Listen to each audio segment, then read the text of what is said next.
Buenas y bienvenidos. Soy el perro asalariado.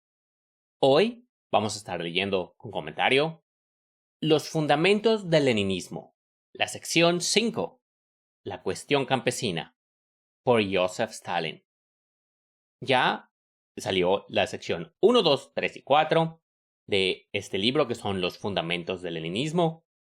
Sin más preámbulo, vamos a la sección 5. La cuestión campesina. Analizaré 4 cuestiones de este tema. 1. Planteamiento de la cuestión. 2. El campesinado durante la Revolución Democrático-Burguesa. 3. El campesinado durante la Revolución Proletaria. 4. El campesinado después de la consolidación del poder. 1. Planteamiento de la cuestión. Algunos piensan que lo fundamental en el leninismo es la cuestión campesina, que el punto de partida del leninismo es la cuestión del campesinado, de su papel, de su peso específico. Comentario. ¿Qué es la cuestión campesina? ¿De qué están hablando? La pregunta campesina, uno podría decir en inglés si lo traduces literalmente. O la pregunta del granjero. El símbolo que nosotros conocemos del comunismo, el martillo y la hoz, es un símbolo de los bolcheviques, del leninismo, que engendra de ahí. Porque antes nada más eran, los proletariados, o sea, los trabajadores que trabajan en la industria, en la fábrica, los que quizá aprendan a leer, ellos van a ser los que saquen la revolución adelante. Y el leninismo dijo, la masa campesina está con nosotros y necesitamos su apoyo. Esa es la cuestión campesina, la pregunta campesina, o sea, ¿qué va a hacer el campesinado en la revolución? ¿Qué se hace con ellos? O sea, ¿qué papel toman? ¿Qué es lo que van a hacer? Y el leninismo, Lenin los tomó y dijo, nosotros con ellos somos uno a uno y por eso el martillo representa al proletariado, al trabajador de la industria de la ciudad y la hoz representa al campesino. Que sin el aporte del campesino, la revolución soviética, así como la revolución china, y mínimo la que yo sé bien, la revolución cubana, no se hubieran dado. No estoy del todo completamente al tanto de la revolución vietnamita y la revolución de Corea del Norte, pero asumo que debe ser similar. Continuando con el texto. Desde un poquito antes, para dar contexto. Algunos piensan que lo fundamental en el leninismo es la cuestión campesina, que el punto de partida del leninismo es la cuestión del campesinado, de su papel, de su peso específico. Eso es completamente falso. La cuestión fundamental del leninismo, su punto de partida, no es la cuestión campesina, sino la cuestión de la dictadura del proletariado, de las condiciones en que ésta se conquista y de las condiciones en que se consolida. La cuestión campesina, como cuestión del aliado del proletariado en su lucha por el poder, es una cuestión derivada. Sin embargo, esta circunstancia no reduce en lo más mínimo la grande y candente importancia que tiene, sin duda, esta cuestión para la revolución proletaria. Es sabido que, entre los marxistas rusos, la cuestión campesina empezó a estudiarse a fondo en vísperas, precisamente, de la primera revolución de 1905, cuando el derrocamiento del zarismo y la realización de la hegemonía del proletariado se plantearon en toda su magnitud ante el partido y la cuestión del aliado del proletariado en la revolución burguesa inminente adquirió un carácter palpitante. Es bien sabido también que la cuestión campesina cobró en Rusia mayor actualidad todavía durante la revolución proletaria, cuando la cuestión de la dictadura del proletariado, de su conquista y de su mantenimiento planteó el problema de los aliados del proletariado en la revolución proletaria inminente. Es comprensible, quien marcha hacia el poder y se prepara para él, no puede dejar de interesarse por el problema de sus verdaderos aliados. En este sentido, la cuestión campesina es una parte de la cuestión general de la dictadura del proletariado y, como tal, una de las cuestiones más palpitantes del leninismo. La indiferencia e incluso la actitud francamente negativa de los partidos de la Segunda Internacional ante la cuestión campesina. Comentario. Creo que ya lo dije antes en este libro, en estas narraciones. La Segunda Internacional fue una alianza, una unión de partidos políticos socialdemócratas, que en ese entonces creían ellos ser el único camino a seguir para llegar al socialismo. En la Segunda Internacional se unieron varios partidos, el de Francia, el de Alemania, incluso el ruso, cuando todavía estaban unidos los bolcheviques y los mencheviques. Y fue Lenin el que dijo, hay que hacer esto de otra manera, y lo logró. Y dio el leninismo, su modo de hacer las cosas, se replicó con éxito en los países que actualmente son socialistas comunistas, como China, como Vietnam, como Cuba, como Corea del Norte. Continuando con el texto. La indiferencia e incluso la actitud francamente negativa de los partidos de la Segunda Internacional ante la cuestión campesina no se debe solo a las condiciones específicas del desarrollo en Occidente. Se debe, ante todo, a que esos partidos no creen en la dictadura del proletariado, temen la revolución y no piensan en llevar el proletariado al poder. Y quien teme la revolución, quien no quiere llevar a los proletarios al poder, no puede interesarse por la cuestión de los aliados del proletariado en la revolución. Para esa gente, la cuestión de los aliados es una cuestión sin importancia, sin ninguna actualidad. Los héroes de la Segunda Internacional consideran su actitud irónica hacia la cuestión campesina como de buen tono, como marxismo auténtico. En realidad, esta actitud no tiene ni un ápice de marxismo, pues la indiferencia ante una cuestión tan importante como la campesina en vísperas de la revolución proletaria es el reverso de la negación de la dictadura del proletariado, un síntoma indudable de franca traición al marxismo. La cuestión se plantea así. ¿Están ya agotadas las posibilidades revolucionarias que, como resultado de determinadas condiciones de su existencia, encierra en su seno la masa campesina o no lo están? Y si no lo están, ¿hay esperanza de aprovechar estas posibilidades para la revolución proletaria, de convertir al campesinado a su mayoría explotada de reserva de la burguesía, como lo fue durante las revoluciones burguesas de Occidente y lo sigue siendo en la actualidad, en reserva del proletariado, en aliado de éste? ¿Hay fundamento para ello? El leninismo da a esta pregunta una respuesta afirmativa, es decir, reconoce la existencia de una capacidad revolucionaria en la mayoría de los campesinos y la posibilidad de aprovechar esa capacidad en interés de la dictadura del proletariado. La historia de 3 revoluciones en Rusia confirma plenamente las conclusiones del leninismo en este respecto. De aquí, la conclusión práctica de apoyar a las masas trabajadoras del campo en su lucha contra el sojuzgamiento y la explotación, en su lucha por redimirse de la opresión y de la miseria. Esto no significa, naturalmente, que el proletariado deba apoyar todo movimiento campesino.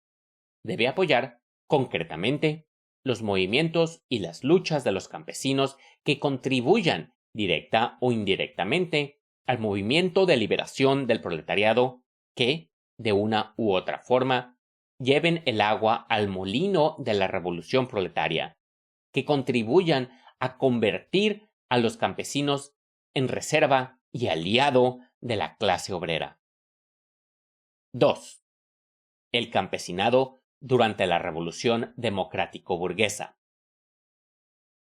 Este periodo se extiende de la Primera Revolución Rusa, 1905, a la Segunda, febrero de 1917, inclusive. El rasgo característico de este periodo consiste en que los campesinos se emancipan de la influencia de la burguesía liberal, en que los campesinos se apartan de los demócratas constitucionalistas, en que giran hacia el proletariado, hacia el partido bolchevique. La historia de este periodo es la historia de la lucha entre los demócratas constitucionalistas, burguesía liberal, y los bolcheviques, proletariado, por conquistar a los campesinos. La suerte de esta lucha la decidió el periodo de las Dumas, pues el periodo de las 4 Dumas fue para los campesinos una lección palmaria, y esa lección les hizo ver con toda nitidez que de manos de los demócratas constitucionalistas no recibirían ni la tierra ni la libertad, que el zar se hallaba por entero al lado de los terratenientes, y que los demócratas constitucionalistas apoyaban al zar, que la única fuerza con cuya ayuda podrían contar eran los obreros de la ciudad, el proletariado. La guerra imperialista no hizo más que confirmar la lección del periodo de las Dumas, apartando definitivamente a los campesinos de la burguesía, aislando definitivamente a la burguesía liberal, pues los años de guerra demostraron qué vano y qué ilusorio era esperar la paz de manos del zar y de sus aliados burgueses. Sin las palmas enseñanzas del periodo de las Dumas, hubiera sido imposible la hegemonía del proletariado. Comentario. Aquí está hablando de un periodo histórico, el periodo de las Dumas, que fue cuando el campesinado se sintió totalmente traicionado por lo que fue la burguesía. Eso es algo que se debe de explicar y es algo de lo que Lenin habla, de que hay que prepararse porque las condiciones están ahí y cuando se da algo que activa las condiciones, que es el catalismo, y te has preparado lo suficiente, se pueden aprovechar las cosas. Algo que pasó en Rusia para que se diera la revolución de forma exitosa fue la Primera Guerra Mundial, que devastó totalmente a la persona común y se sintieron abandonados por el zar, por el gobierno en turno. Entonces, hay que estar listos. Ahí se vienen cambios muy fuertes y muy importantes, pero si estamos listos, lo podemos lograr. Continuando con el texto. Así fue como se llegó a la alianza de los obreros y los campesinos en la Revolución Democrático-Burguesa. Así fue como se llegó a la hegemonía, dirección, del proletariado en la lucha conjunta por el derrocamiento del zarismo. Hegemonía que llevó a la Revolución de Febrero de 1917. Comentario, contexto. En 1917 fue la revolución que puso a los bolcheviques al poder. Pero esa revolución fue en octubre. Esta revolución, la de febrero, fue una revolución que se levantó en contra del zar y lo derroca, lo depuso. Y, gobernando, se queda un gobierno provisional. Pero este gobierno provisional se queda en la Primera Guerra Mundial. Y eso hace que la gente se sienta totalmente traicionada. Entonces, pasa la Revolución de Octubre. Lenin vuelve al país, una vez que derrocan al zar. Lenin vuelve al país y la gente dice, no mames, Lenin acaba de llegar. Lenin debió de haber sido una figura extraordinaria para tener ese tipo de efecto en otras personas. Lenin llega y hacen la Revolución de Octubre. Derrocan al gobierno provisional y los bolcheviques toman el poder, lo cual desata la guerra civil, el cual están los blancos que quieren volver a poner al zar en el poder. Los bolcheviques, al llegar al poder, se salen inmediatamente de la Primera Guerra Mundial. Firman. Entonces, Es una revolución en febrero y la revolución de octubre. En ese ínterim, Lenin escribe El Estado y la Revolución. Continuando con el texto. Las revoluciones burguesas del Occidente, Inglaterra, Francia, Alemania, Austria, siguieron, como es sabido, otro camino. Allí, la hegemonía no perteneció al proletariado, que por su debilidad no era ni podía ser una fuerza política independiente, sino a la burguesía liberal. Allí, los campesinos no obtuvieron su liberación del régimen de servidumbre de manos del proletariado, poco numeroso y mal organizado, sino de manos de la burguesía. Allí, los campesinos marchaban contra el antiguo orden de las cosas al lado de la burguesía liberal. Allí, los campesinos eran una reserva de la burguesía. Allí, la revolución se tradujo, por las causas señaladas, en un enorme aumento del peso político de la burguesía. Comentario. Estas revoluciones son, por ejemplo, la Revolución Francesa, lo que trajo a los liberales al poder, a los burgueses al poder. Continuando. En Rusia, por el contrario, la revolución burguesa tuvo resultados diametralmente opuestos. En Rusia, la revolución no se tradujo en el fortalecimiento, sino en el debilitamiento de la burguesía como fuerza política. No aumentó sus reservas políticas, sino que le hizo perder su reserva fundamental, el campesinado. En Rusia, la revolución burguesa no colocó en primer plano a la burguesía liberal, sino al proletariado revolucionario, agrupando en torno a éste a los millones y millones de campesinos. A esta, entre otras razones, se debe el que la revolución burguesa en Rusia se transformase, en un plazo relativamente breve, en una revolución proletaria. La hegemonía del proletariado fue el germen de su dictadura, el peldaño que llevó hasta ella. ¿A qué se debe este fenómeno peculiar de la Revolución Rusa? Este fenómeno sin precedente en la historia de las revoluciones burguesas del Occidente. ¿Cuál es el origen de esta peculiaridad?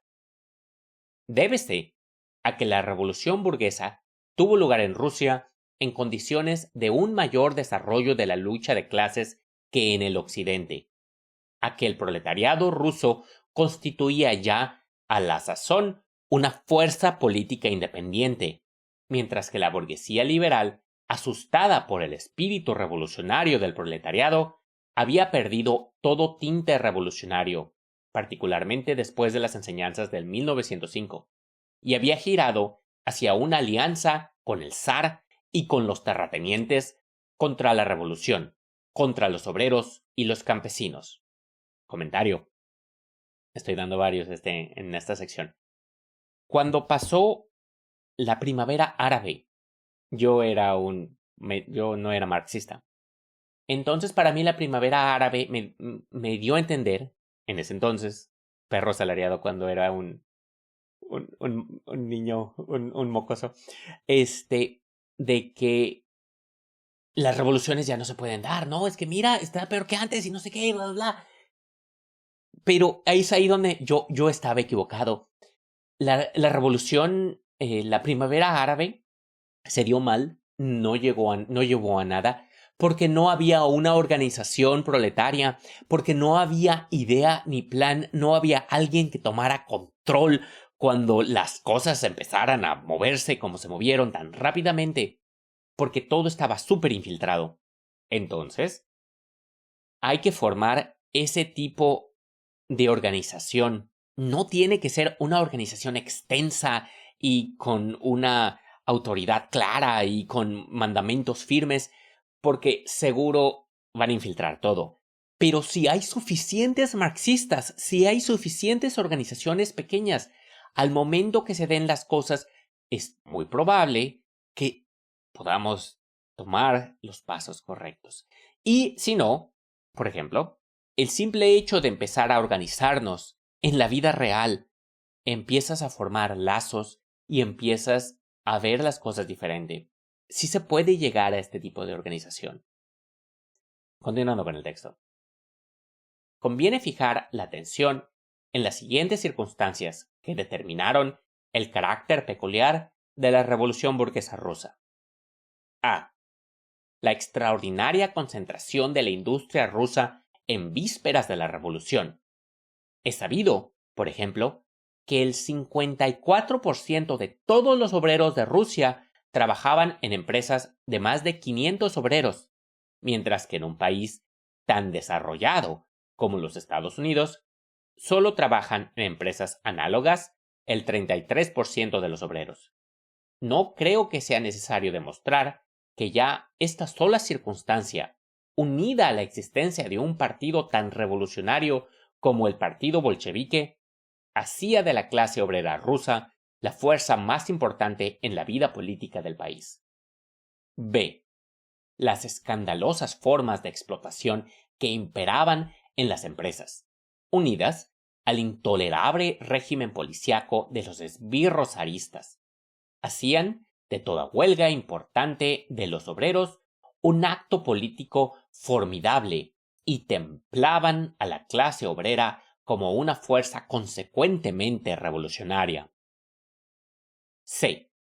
La flaqueza política de la burguesía rusa, que después de la revolución de 1905 se transformó en servilismo ante la autocracia zarista y en contrarrevolución manifiesta, no solo porque el espíritu revolucionario del proletariado ruso hizo a la burguesía rusa lanzarse en brazos del zarismo, sino también porque esta burguesía dependía directamente de los encargos del gobierno.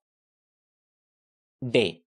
La existencia de los vestigios más escandalosos y más intolerables del feudalismo en el campo, complementados por la omnipotencia de los terratenientes, circunstancia que echó a los campesinos en brazos de la revolución. E. El zarismo que ahogaba todo lo vivo e intensificaba con sus arbitrariedades la opresión ejercida por los capitalistas y los terratenientes, circunstancia que fundió la lucha de los obreros y de los campesinos en un solo torrente revolucionario. F.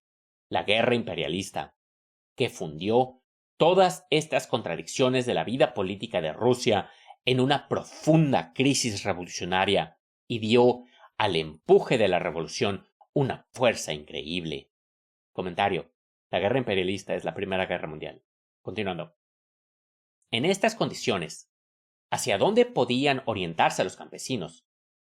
¿En quién iban a buscar apoyo contra la omnipotencia de los terratenientes, contra las arbitrariedades del zar, contra la guerra desastrosa que arruinaba sus haciendas?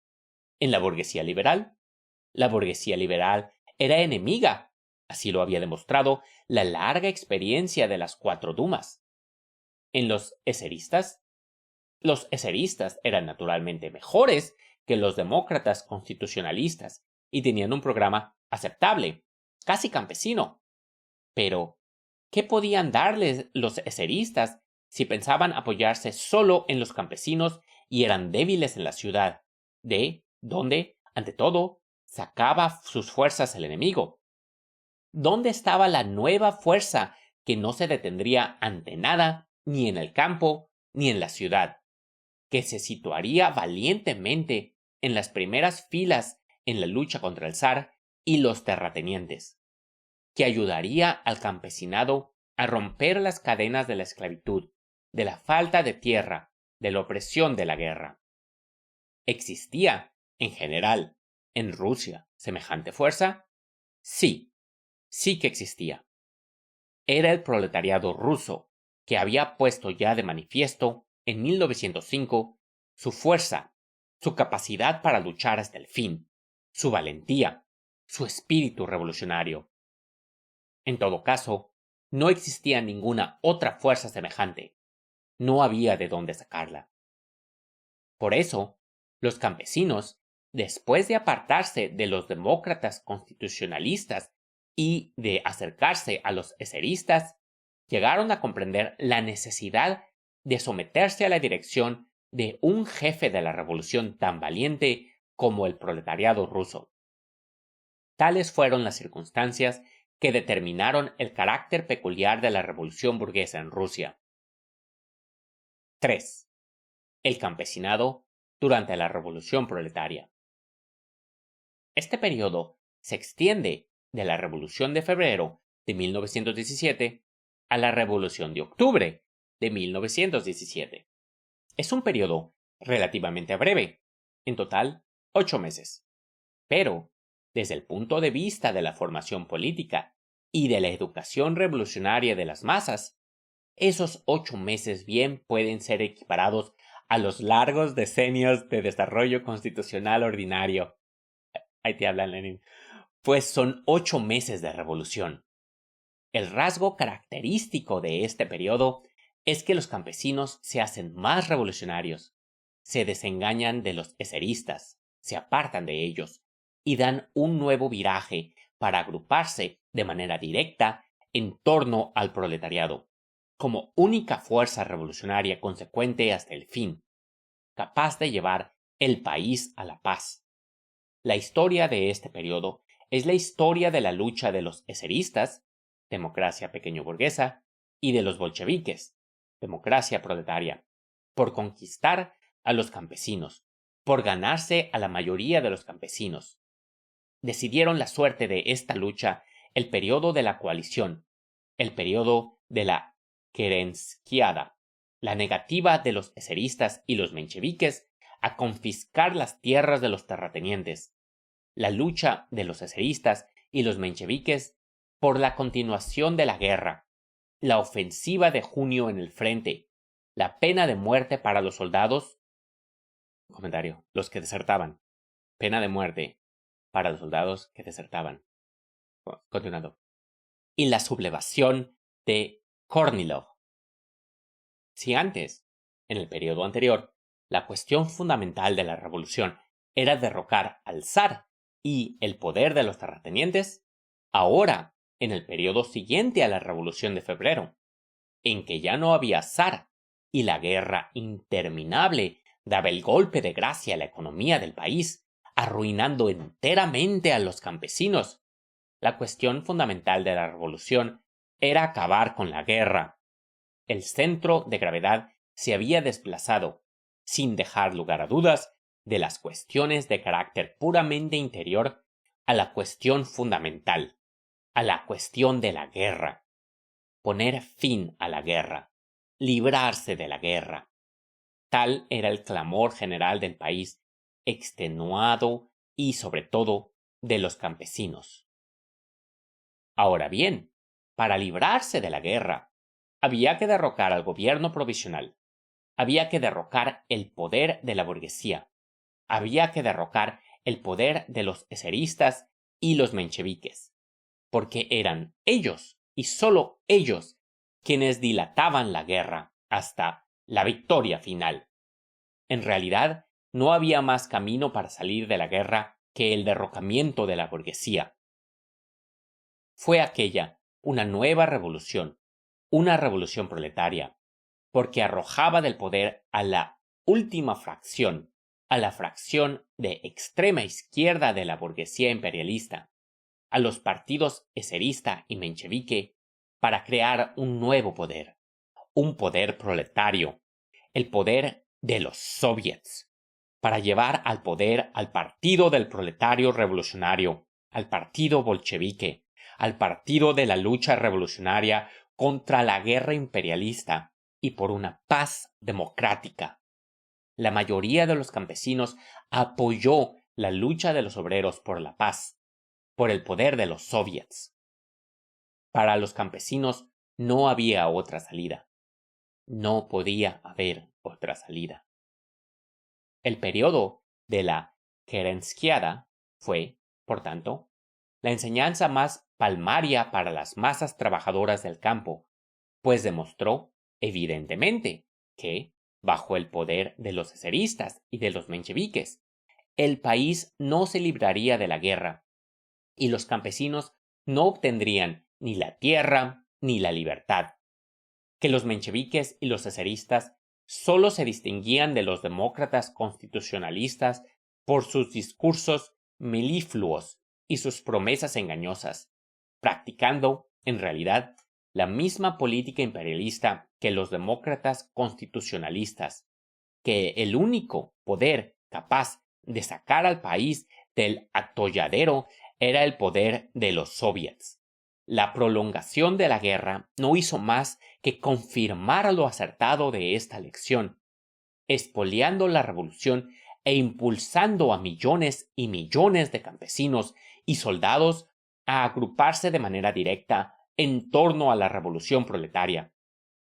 El aislamiento de los eseristas y de los mencheviques llegó a ser un hecho indudable.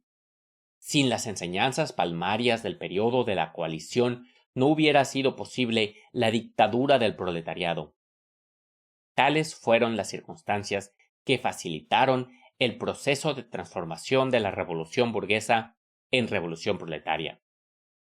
Así se llegó en Rusia la dictadura del proletariado. 4. El campesinado después de la consolidación del poder soviético.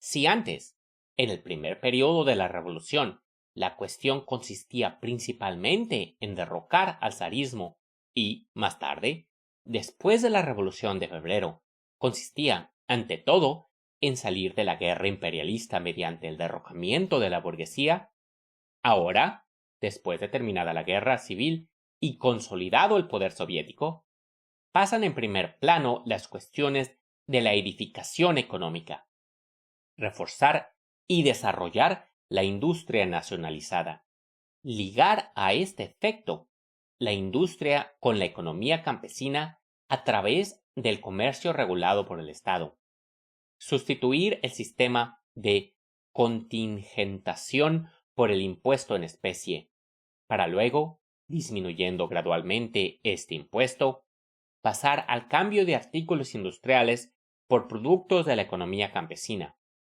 reanimar el comercio y desarrollar la cooperación, atrayendo a ésta a millones de campesinos. Así esbozaba Lenin las tareas inmediatas de la edificación económica encaminada a sentar los cimientos de la economía socialista. Dicen que esta tarea puede ser superior a las fuerzas de un país campesino como Rusia.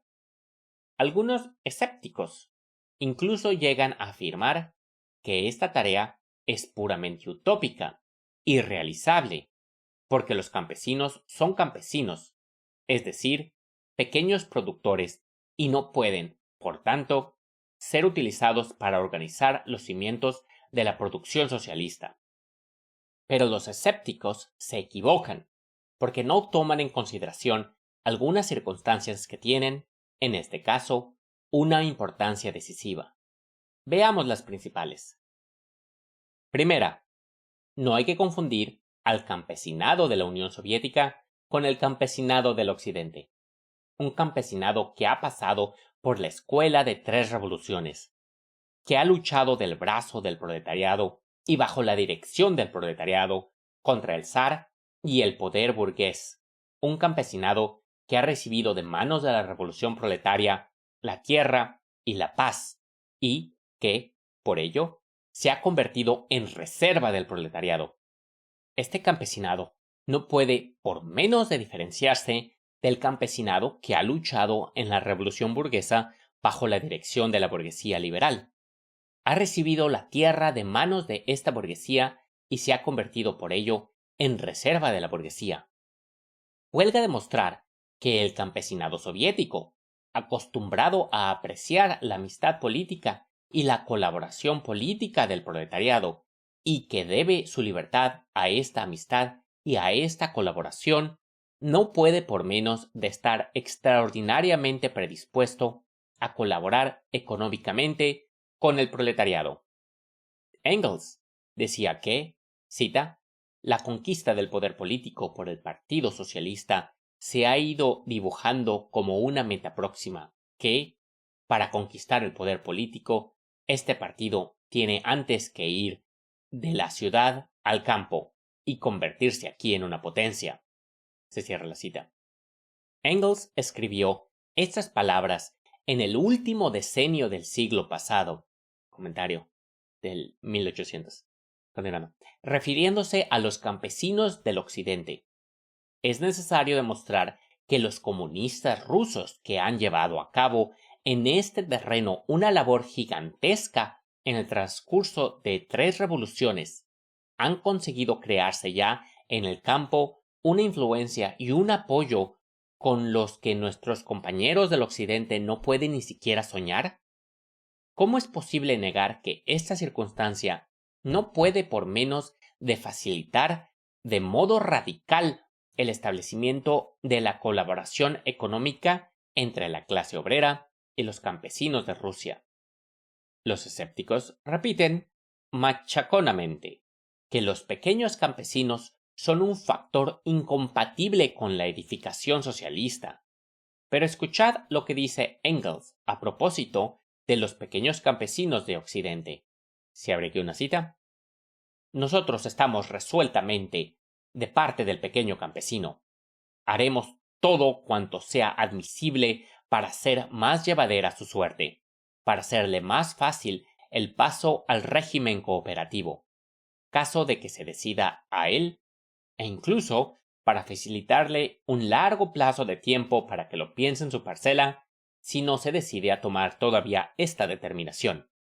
Y lo hacemos así no solo porque consideramos posible el paso a nuestro lado del pequeño campesino que trabaja su tierra, sino además por un interés directo del partido. Cuanto mayor sea el número de campesinos a quienes ahorraremos su caída efectiva en el proletariado, a quienes podamos ganar ya para nosotros como campesinos, más rápida y fácilmente se llevará a cabo la transformación social.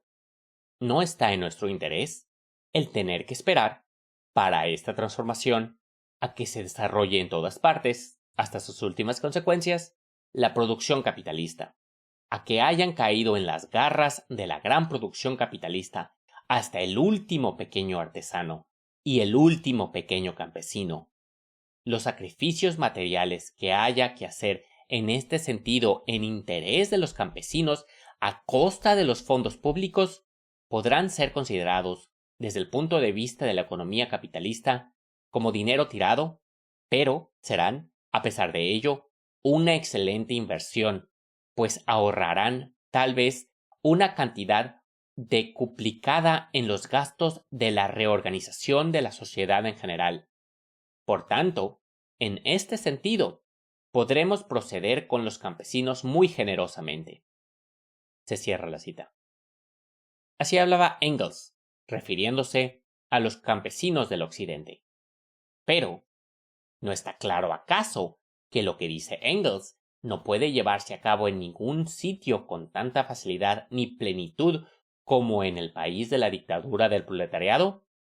¿Acaso no está claro que solo en Rusia soviética puede darse sin dilación e íntegramente el paso a nuestro lado del pequeño campesino que trabaja por su cuenta, y que los sacrificios materiales y la generosidad respecto a los campesinos necesarios para ello, así como otras medidas análogas en beneficio de los campesinos, se aplican ya en Rusia? ¿Cómo puede negarse que esta circunstancia tiene, a su vez, que facilitar e impulsar la edificación económica del país soviético? Segunda, no hay que confundir la agricultura de Rusia con la de Occidente. En el Occidente, la agricultura se desarrolla siguiendo la ruta habitual del capitalismo, en medio de una profunda diferenciación de los campesinos, con grandes fincas y latifundios privados capitalistas en uno de los polos y, en el otro, pauperismo, miseria y esclavitud asalariada. Allí son completamente naturales, a consecuencia de ello, la disgregación y la descomposición. No sucede así en Rusia. En nuestro país, la agricultura no puede desarrollarse siguiendo esa ruta, ya que la existencia del poder soviético y la nacionalización de los instrumentos y medios de producción fundamentales no permiten semejante desarrollo.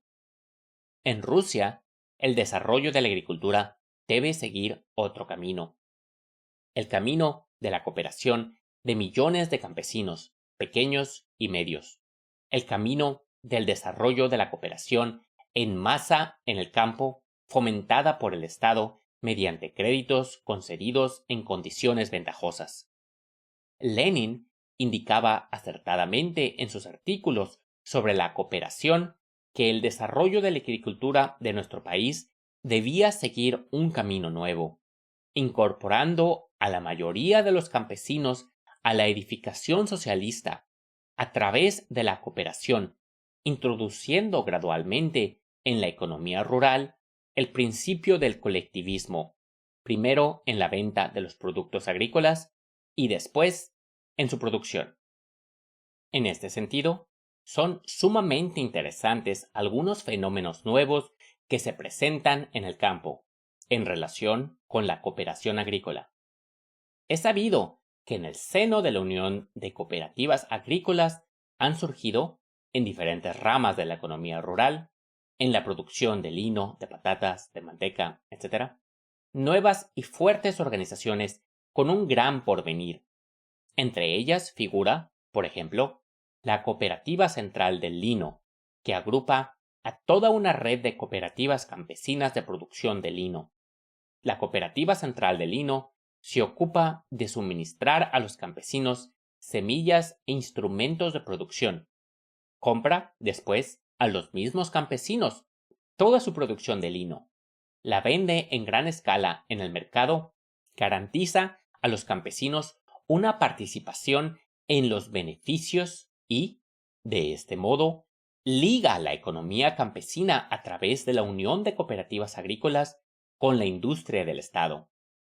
¿Qué nombre debe darse a semejante forma de organización de la producción? Se trata, a mi juicio, de un sistema doméstico de gran producción agrícola socialista de Estado. Hablo de un sistema doméstico de producción socialista de Estado por analogía con el sistema de trabajo a domicilio del capitalismo. Por ejemplo, en la industria textil, donde los artesanos que recibían del capitalismo la materia prima, los instrumentos de trabajo y le entregaban toda su producción, eran, de hecho, obreros semiasalariados a domicilio.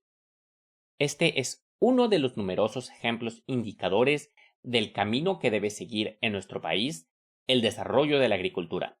Ya no hablo aquí de otros ejemplos de la misma índole en otras ramas de la agricultura. Comentario.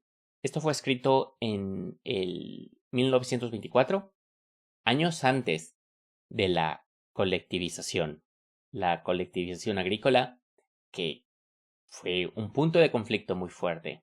Pero también hablaré de eso al final. Continuando.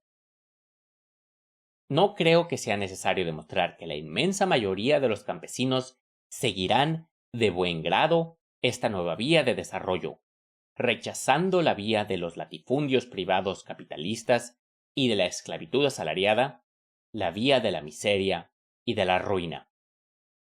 He aquí lo que dice Lenin de las vías del desarrollo de nuestra agricultura. Se abre cita. Todos los grandes medios de producción en poder del Estado y el poder del Estado en manos del proletariado, la alianza de este proletariado con millones y millones de pequeños y muy pequeños campesinos, asegurar la dirección de los campesinos por el proletariado, etc., ¿no es esto todo lo que se necesita para edificar la sociedad socialista completa, partiendo de la cooperación y nada más que la cooperación, a la que antes tratábamos de mercantilista y que ahora, bajo la NEP, esa es la nueva política económica, New Economic Policy, merece también, en cierto modo, el mismo trato?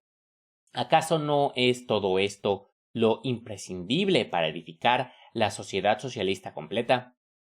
Eso no es todavía la edificación de la sociedad socialista, pero sí todo lo imprescindible y lo suficiente para esta edificación. Se cierra la cita.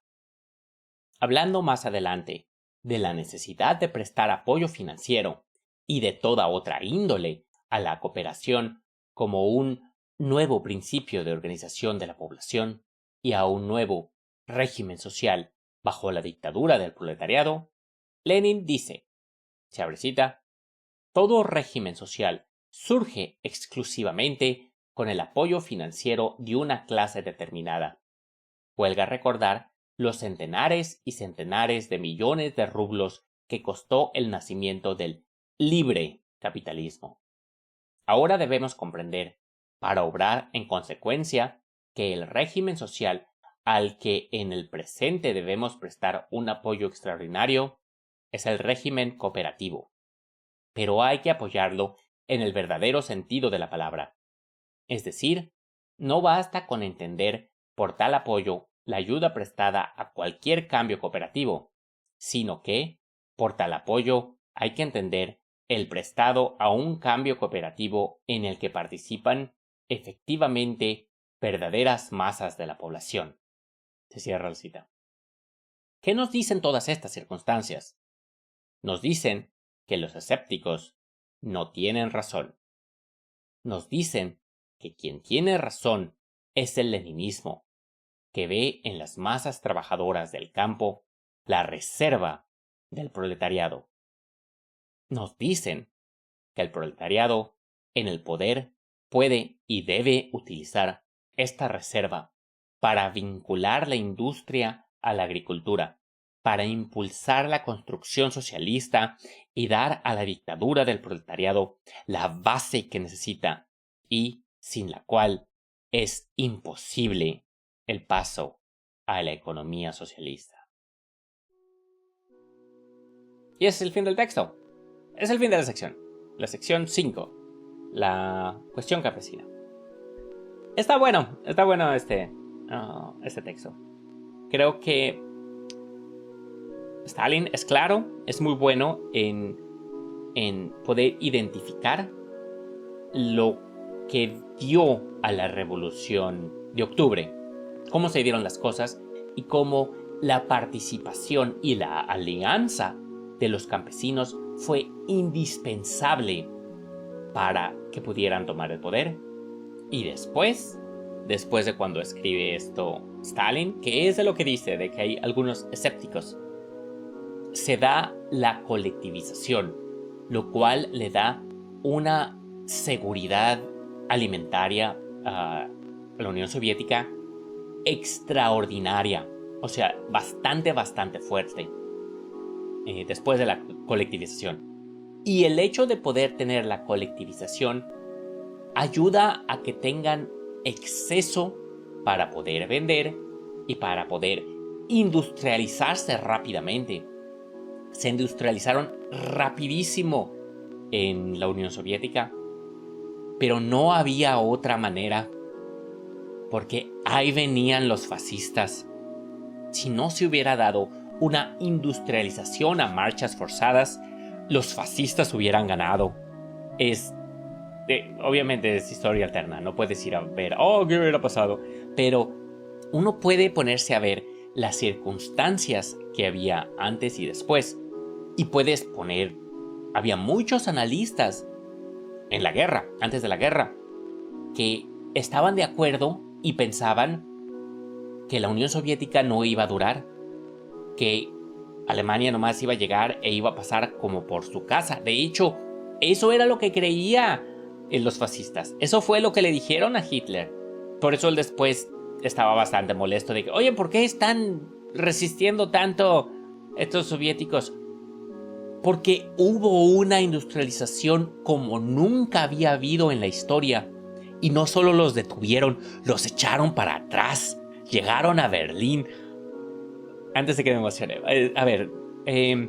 Pero entonces, para poder dar esa industrialización a marchas forzadas, se requiere que haya una seguridad alimentaria y un exceso para poder comerciar y poder adquirir lo necesario para la industrialización. Entonces, la colectivización tenía que pasar. Y fue un periodo muy difícil, fue después de que él escribió esto, porque durante la colectivización lo que eran los burgueses del campo. Los kulaks, estamos en esto. Los kulaks eran agricultores, pero ellos habían comprado antes herramientas nuevas y podían tener una mejor cosecha, entonces podían comprar más herramientas después. Eran campesinos más acaudalados y eventualmente compraban bastante y podían tener gente que les trabajaba las tierras y ellos no hacían nada. O sea, eran la realeza del campo. Y entonces cuando llega la colectivización, los kulaks luchan fuertemente contra la colectivización. O sea, la tratan de sabotear y hubo un periodo en que después echaron a los kulaks. Llega una sequía bastante fuerte, que es el tan llamado Holodomor. Oh, Dios mío, el Holodomor. Pero vele a preguntar a ChatGPT o a quien quieras, ¿cuántos animales sacrificaron los kulaks porque sí? Y a ver qué te dice. Es algo de lo que no hablan. Dice, no, sí, los soviéticos nada más hicieron las cosas y no sabían qué estaban haciendo. Los kulaks lucharon activamente y sabotearon. O sea, le prendieron fuego a su grano porque querían sacar ganancia. Llegó un momento, la sequía fue el punto determinante. Y también, hablando de la sequía, puedes ir pregúntale a ChatGPT, a quien quieras. Pregúntale cómo estuvo la sequía en Rumania. Rumania era un país totalmente diferente, no tenía una colectivización, no eran comunistas, para que no digan que son los comunistas. ¿Cómo le fue a Rumania durante ese periodo? Que está ahí al lado de Ucrania. Entonces, el caso. Los kulaks pusieron muy activamente, pelearon contra la colectivización. Querían sacar ganancia de su cosecha cuando la gente se estaba muriendo de hambre. Le prendieron fuego al grano. Entonces, después, así como que a los kulaks no les fue tan bien. Digo, es ahí donde fue una decisión que se tuvo que tomar. Y después de la colectivización, la Unión Soviética, Rusia, Ucrania, una región que tenía constantemente hambrunas, nunca volvió a tener una. Hubo una seguridad alimentaria para todos para siempre. Nunca ha faltado el pan, lo cual es algo que no se puede decir de otras regiones del mundo durante los periodos del 1950, 1960, 1970, en países similares, porque es donde uno dice, en países como India, como Brasil, como Nigeria, como Indonesia, porque no hablo de hambrunas, pero hablo de seguridad alimentaria, que es algo que no se puede decir de otros lados del mundo. El caso, me estoy yendo por otro lado. La sección está buena. Habla de que se requería tener a los campesinos como aliados, la hoz y el martillo. Y sin ellos no se hubiera podido dar la cosa. Aunque hoy en día el volumen de personas que conforman los campesinos ya no son lo mismo, no se le puede dar la espalda a los campesinos. Deben de ser indispensables en la construcción de cualquier proyecto socialista que se pudiera dar en un futuro. Finalmente, esto de los campesinos también habla de hacer concesiones, de decir, ok, mira, la teoría marxista que a mí me gustaría implementar debería ser así, así, así, así. Pero con los campesinos tienes que hacer concesiones si ellos te apoyan. Tienes que hacer promesas que les debes de cumplir para ganártelos. Eso fue cosas que pasaron en diferentes lados, como en la Revolución Cubana. Entonces, es mi opinión personal de que para ganarte a la gente y poder dar el golpe revolucionario, es aceptable hacer condiciones que se adapten a las condiciones materiales que existen en ese momento. Pero bueno, camaradas, espero les haya gustado. Nuevamente, si esto es de tu agrado, dale un like, deja un comentario. Eso ayuda a que el algoritmo voltee a ver. Digo, el algoritmo va y me entierra, porque otras personas cuando hablan de Hitler y de fascistas y de nazis, dicen así, ¡pum! Ponen una alarma, porque al algoritmo no le gusta eso, pero haz lo que quieras. Pero compártelo esto a tus amigos. Hay que hacer más, camaradas. Sí se puede. Como siempre, recordándoles que tenemos una comunidad socialista en Discord. Si gustas, con mucho gusto te extiendo la invitación. Deja un comentario. De en fuera, tenemos que organizarnos. Tenemos que empezar a crear esos lazos. Tenemos que hacer más. Porque un mundo mejor es posible, pero hay que luchar por él. Fuerza en la lucha.